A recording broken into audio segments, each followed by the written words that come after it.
Hey friend, it's Jacob.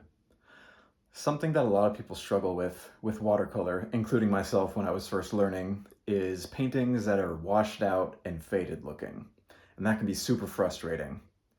But there's a few tips I've learned along the way about how to get that nice, punchy, vibrant contrast that everybody wants. And in this video, I'm going to be doing a full painting demo for you and showing you how I get that contrast. So let's get into it. All right, so here is the scene I'm going to be working with. Just going to get my paper wet, as I always do, wetting it down on both sides with this sponge. It's going to help the paper lay nice and flat without me having to tape it down. I'm trying out some new paper today. I'm trying out this Saunders Waterford paper. So we'll see what that's like. So this is a scene from Redmond, Oregon, which is a little small town about 15 minutes north of Bend, Oregon, which is another slightly larger small town in central Oregon. I was out there a few weeks ago visiting family and got tons of awesome reference photos for paintings. And I like this photo because of the high contrast, and I'm also very intrigued by that cloudy, overcast sky, but the ground is basically being lit by direct sunlight. I think that's a very interesting juxtaposition. So you've got strong cast shadows with a cloudy sky. Something about it almost seems otherworldly to me. Like that the lighting shouldn't look like that with that many clouds in the sky, if that makes sense. I took this picture at a little park that runs right through the middle of the town. And we're just going to start by dropping in that sky. I'm going to drop in the lightest colors first, so those lighter grays. And I'm going to leave some areas of white paper alone, and then I'm going to come back in with a damp, clean brush and fill in those areas with the paint that's already on the edges, if I need to.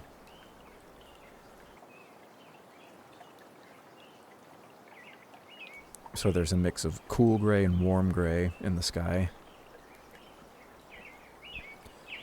And I'm painting into the paper while it's still wet to give me that nice fuzzy look. Adding some more darks towards the top of the sky, darkening up some of those clouds. And you see how every shape that I drop in immediately becomes fuzzy and soft. That's the magic of wet into wet, and it's one of the keys for being able to paint good skies.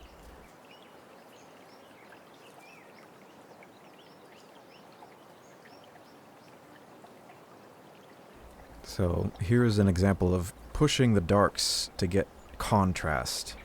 See how immediately when I drop those slightly darker grays into the sky, the lighter areas around it now appear brighter. So if you want something in the painting to pop out as a bright spot, everything around it needs to be darker. So I dropped in the color for that greenish house right there, and I'm just going to drop in the general color of every area. I want it all to be nice and fuzzy and loose and impressionistic. I'm just setting the stage for what comes next in the first wash. This is all about painting the very lightest tones. And you'll notice how I painted around that house to the left. I left it blank because I want the highlight on that wall that's being lit by the sun to stay as a highlight. Dropping in some yellow for that dead grass.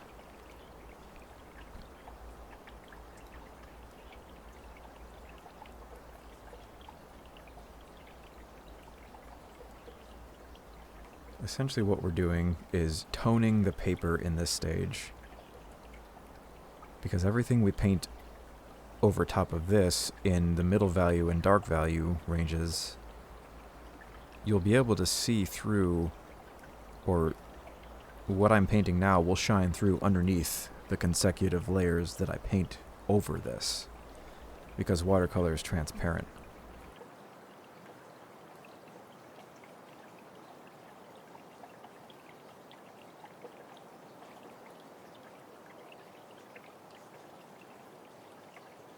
And then just dropping in some darker brownish gray for that little strip of rock that's pointing out of the grass.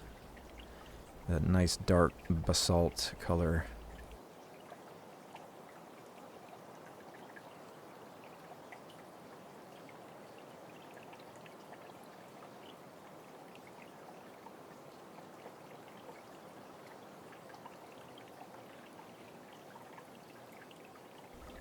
And we're just going to drop in some grayish, greenish, yellow color in the foreground.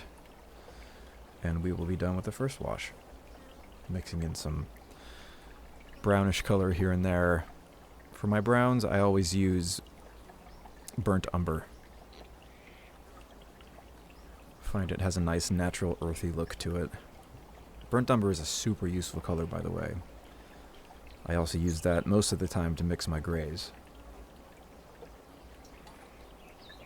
Now we need to let the paper completely dry.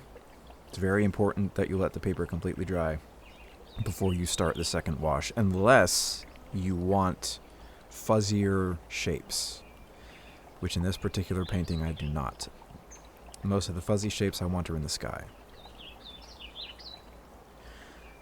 Now I'm going to start mixing up some color for the middle value.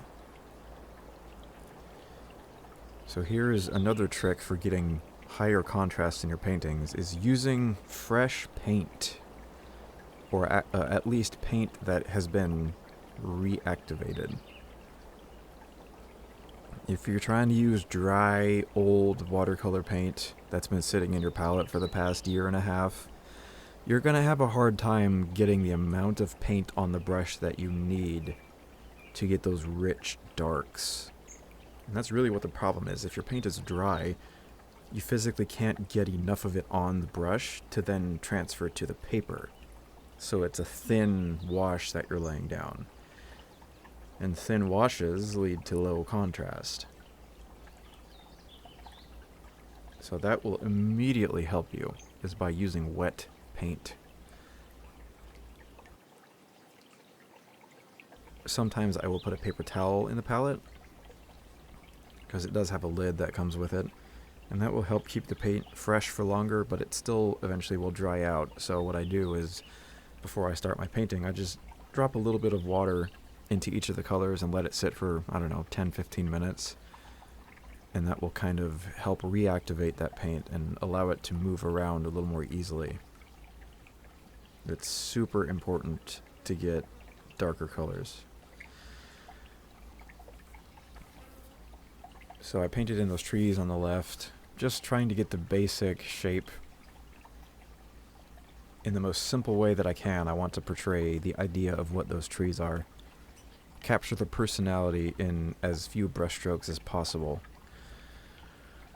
And you'll see that the color of the trees connects right into the color of the rocks.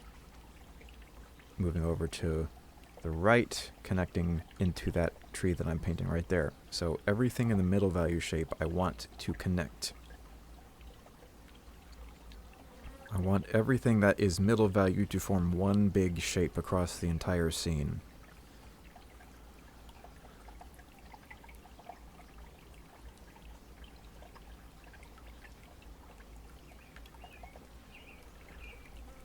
So I'm adding in some cobalt blue light into that green mixture to paint this tree here, which has a very interesting blue tint to it, and I really wanted that to be a focal point of the piece. I'm not exactly sure what kind of tree it is, to be honest, but it's very pretty. It's some kind of pine or fir. It's probably a pine, because this is a more arid area of Oregon. Extremely reminiscent of many places in Arizona, in fact. Areas around Prescott, Payson, even around Flagstaff. very, very similar to this. This is called High Desert, which most of the state of Oregon is actually this. It's exactly this, and there's a relatively narrow strip that runs along the coast following the Cascade Mountains. That is what most people think of when they think of Oregon, where you've got the super dense forests, the Douglas firs, the waterfalls, the rivers, the ocean.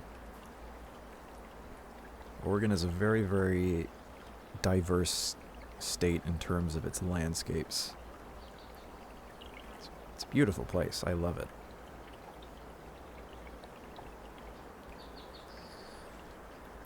So I just painted in the roof and the shadow side of that house and connected that directly into the shape of that tree. It's all forming one big shape. I hope that idea is coming across clearly to you, what I mean by making the middle value one shape.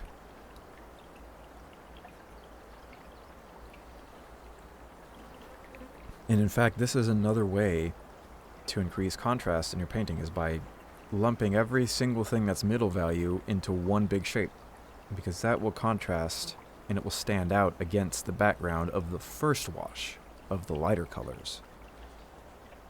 And it just makes your painting so effortlessly readable and powerful and satisfying. I'm not even really sure why that is, to be honest. I don't know what the psychology of that is, but it works. It's one of the most important things I learned to completely transform the way I paint, was understanding how to connect the middle value into one shape. If you would like to see a video about that specifically, let me know in the comments. And just continuing to work on these trees, dropping in the basic idea of the shape, especially where there's trees silhouetted against the sky, and more especially the edges of those trees, the edges of the canopy, where you can see the detail of the individual needles and leaves sticking out against the sky. Painting in the roof of that house, and see what I did there? Connected that piece of the roof right into the color of the trees on the right and the left. So it's all one shape. And the shape looks relatively flat at the moment, but that is what we will be working on in the third wash, which is for the darks. And please excuse me putting my head in the frame. Sometimes I need to put my face really close to the painting to work on those small details.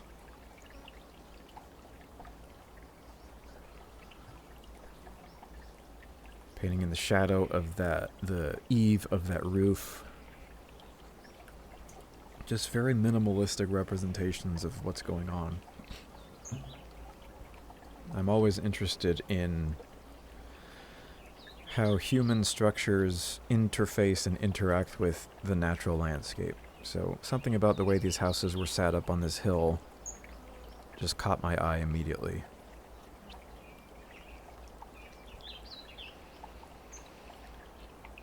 Another way you can find contrast in your painting isn't just with light and dark, but also with color tone. So contrast between warm and cool. So if you look at the sky, it's an overwhelmingly cool sky, and then most of the ground is warm, right? And that's most of the time what's going to happen. In typical scenes, the sky is going to be either just blue, which is cool, or there's going to be clouds in it, which usually have cooler colors in them, unless it's a sunset. And the sky is typically going to be, and the ground is typically going to be warmer colors because the sunlight is hitting it. And so there's an automatic place for tonal contrast.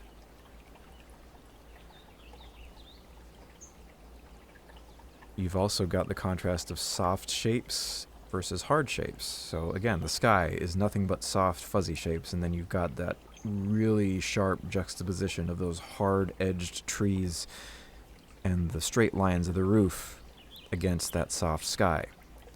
So there's also contrast with that. So I'm kind of hinting at the texture of these rocks as they go across the frame there, using some dry brushing. I could make an entire video on dry brushing, so if you're interested in that, Also, let me know in the comments. Now I'm going to start adding in some darks while things are still damp. And this is going to help enhance the contrast and give us a greater sense of three-dimensionality. So I'm pushing the tone even further than it already was. And I know that the middle value now looks very dark, but once I add the actual darks into this, you'll see how much darker you can actually go with watercolor. Do not be afraid to go darker.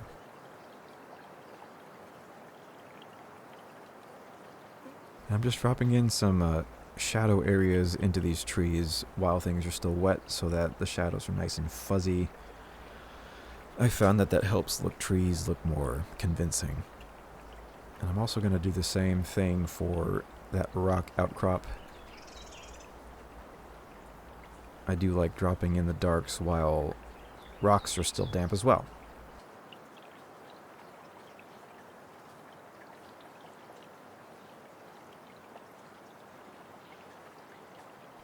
Dropping in that path that runs across creates a nice dividing line between different elements of the scene.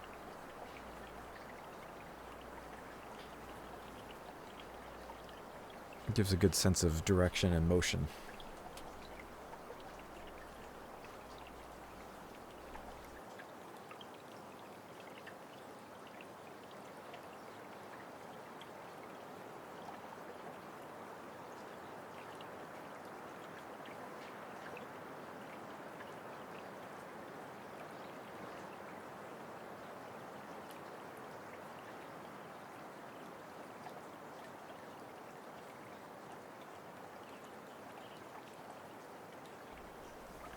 So just dropping in some darks within that rock outcrop to indicate the shape and the direction of some of those rocks without painting every single one, just enough to get the idea across.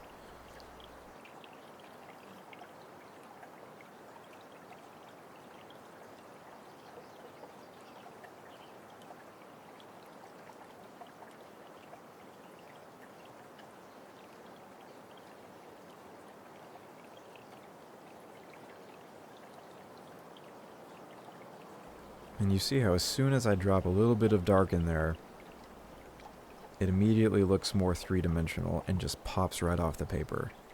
But you want to be careful where you put your darks, and you want to use them sparingly. Remember, in order for darks to look dark, you have to have light next to it, so you don't want to kill all of your light.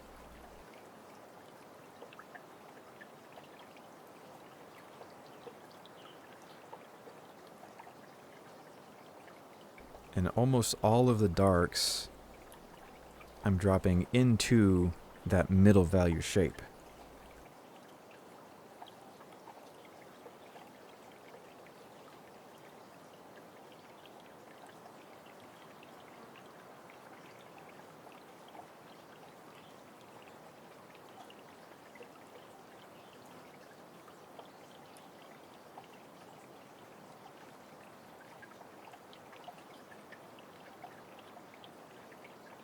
I just tried to scratch out some branches, but the paint was a little too dry at that point, but that's not a problem because I can come back in with gouache at the end and add that back in.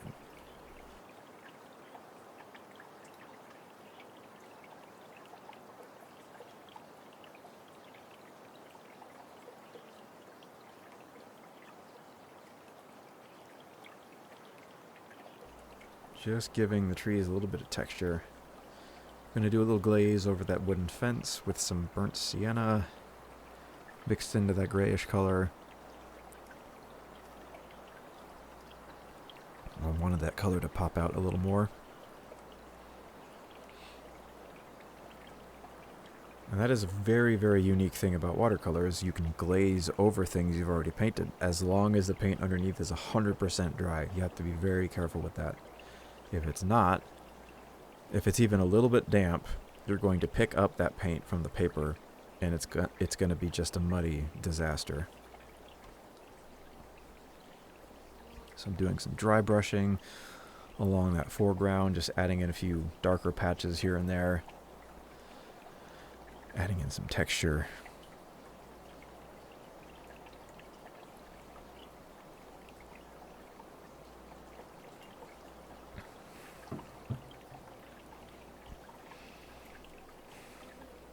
And I'm going to darken up some of the areas along the roof,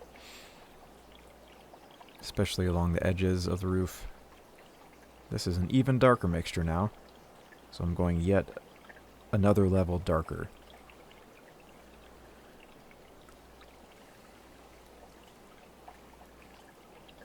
If you find that your painting isn't looking three-dimensional enough, you can always push the darks a little more.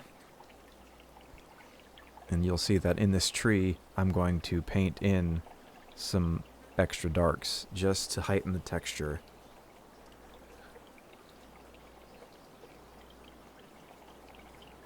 And I'm using a very small brush because I want to do some pretty fine detail work for this.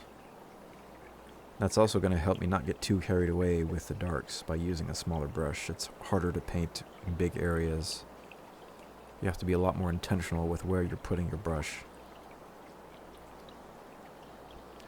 I'm going to add just a few darks in the rocks. Darker darks, I should say.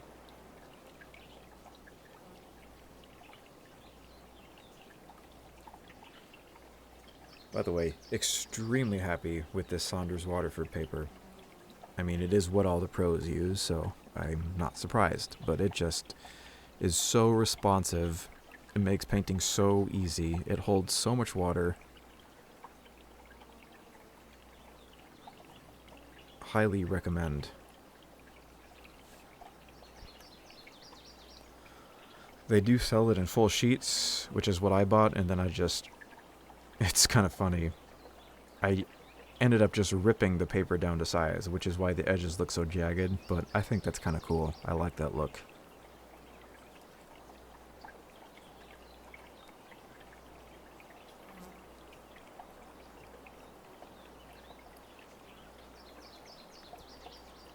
Just a few last-minute additions of texture here and there. Realized that this canopy was looking a little too flat, so I'm going to add some more darks in there.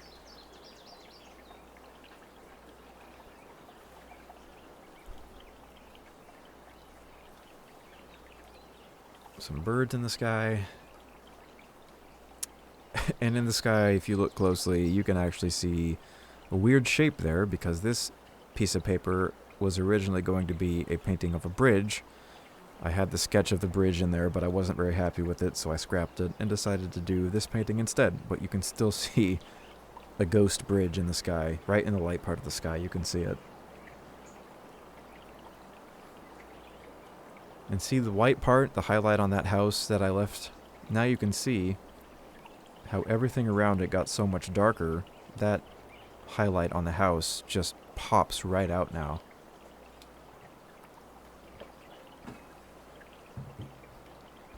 So know where your highlights are going to be before you start painting. You can always add them in after the fact with gouache, but I prefer to use gouache for very small details. Also going to glaze over this dead yellow grass with some cadmium yellow. A very light glaze, because I really wanted that yellow color to be more obvious. And I think it worked pretty well. What do you think? And that further pushes that contrast between the cool of the sky and the warm of the ground. Now we're going to get our gouache out after the paper is 100% dry. And we're just going to drop in some highlights. Going to add in some of those branches. Some little highlights on some of the trees here and there. Again, just like the darks, be very, very, very, very careful with gouache. You don't want to get too crazy with it. Maybe even more so than the darks. Adding those white lines along the roof, I think that's a really cool little small detail. This is your chance in the painting to take it from a good painting to an excellent painting by adding these really tiny highlights. You won't even notice that they're there. If you were to walk into a gallery and see this painting, you probably wouldn't even notice them, but it's those tiny little subtle things that make the scene look real. And your brain does pick up on it. And it will notice if it's not there. You won't be able to tell why, but something will just feel like it's not quite there.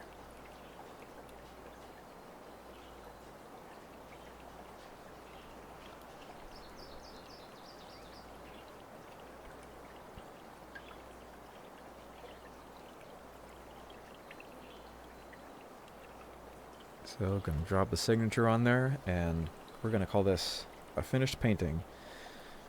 So, I hope this helped you understand a little better about how you can push your contrast in watercolor. It's really not that hard to do once you understand a few basic concepts. So, I hope you enjoyed this video. I hope you learned something, and I hope to see you on the next one.